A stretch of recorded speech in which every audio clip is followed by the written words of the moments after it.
President Biden is set to travel to Florida this weekend to visit the areas impacted by Hurricane Milton. As we learn more about the huge scale of the devastation across the state, emergency crews are working around the clock to reach those trapped by the deadly storm. Now, this video from the Hillsborough County Sheriff's Office shows just how high those water levels rose. So far, more than 1,600 people have been rescued. And take a look at this. You can see the trail of destruction left behind. Residents in impacted communities are now trying to clean up from all of the wind and the rain. Millions of homes and businesses are still without power.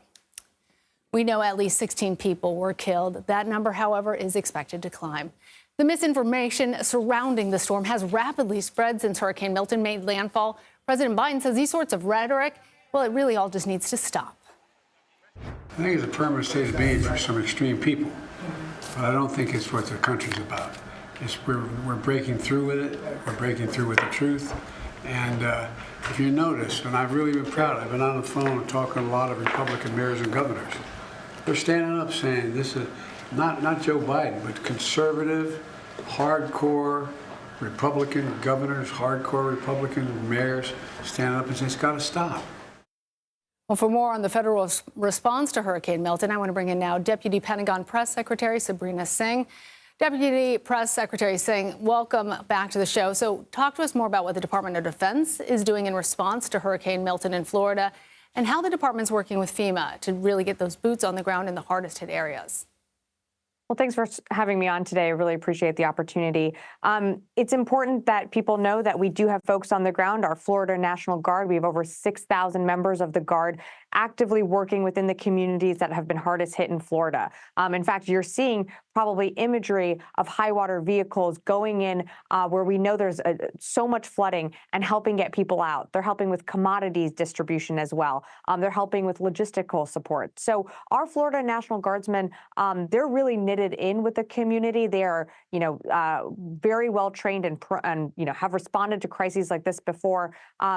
In addition to that, we have guardsmen, North Carolina guardsmen on the ground in North Carolina helping the community along with active duty personnel from our 18th Airborne Corps that are helping assist same type of things. It's those high water vehicles helping with search and rescue, helping get food and water into those remote locations that we know were the hardest hit in North Carolina and the western part of the state.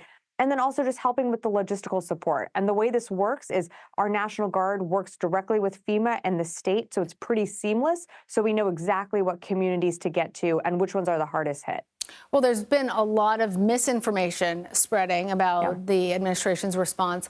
What do you want people to know about what is untrue that's floating out there? What's the department doing to try and combat these falsehoods? I think there's a lot of misinformation out there about how quickly the Department of Defense was able to respond, particularly with Hurricane Helene. And the reality is that we had North Carolina National Guardsmen on the ground before Helene hit and were there and continue to be there after. We augmented the capabilities of the Guard with our active duty 18th Airborne Corps men and women, but we were there on the ground in those communities from even before the storm hit. So that's really important to remember. On top of that, these are people that are impacted just like the folks that you're seeing in Florida, North Carolina, Tennessee, Alabama, folks that live in these communities. So they know the communities well. And that's why it's always so important to have the guardsmen be the first line that goes in because they're living within these communities. And so they know their neighbors, they know the streets, they know where to go, and they so easily can fit into FEMA's response with the state. Are there any issues with the resources that are available? We feel like we have the resources available that we need to get into the communities. So we are working hand in glove with FEMA, with North Carolina governor, the governor's office, with the Florida governor's office. We feel well resourced to get people what they need into the locations and communities that were most impacted by the storms.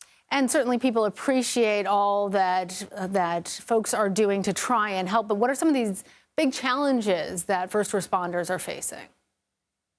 Well, look, the challenges are what you're seeing. These are floods that are now, continuing to obstruct roads, bridges, railways, ways that you would navigate around your state.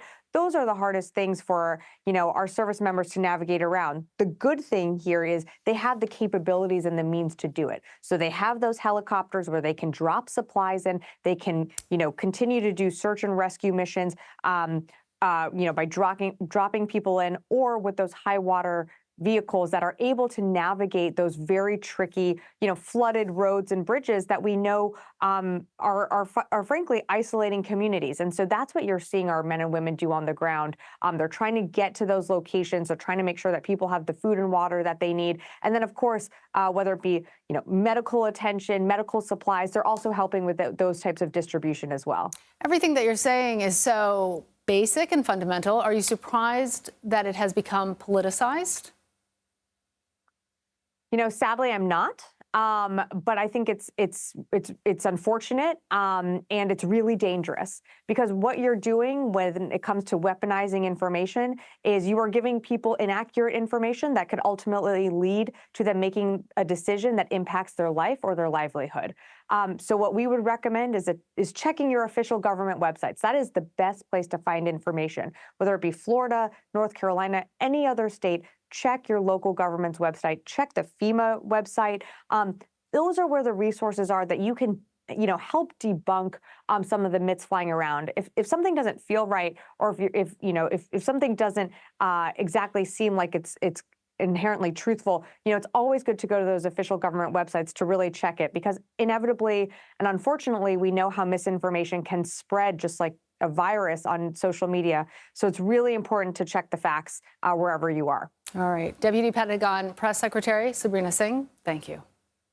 Thank you.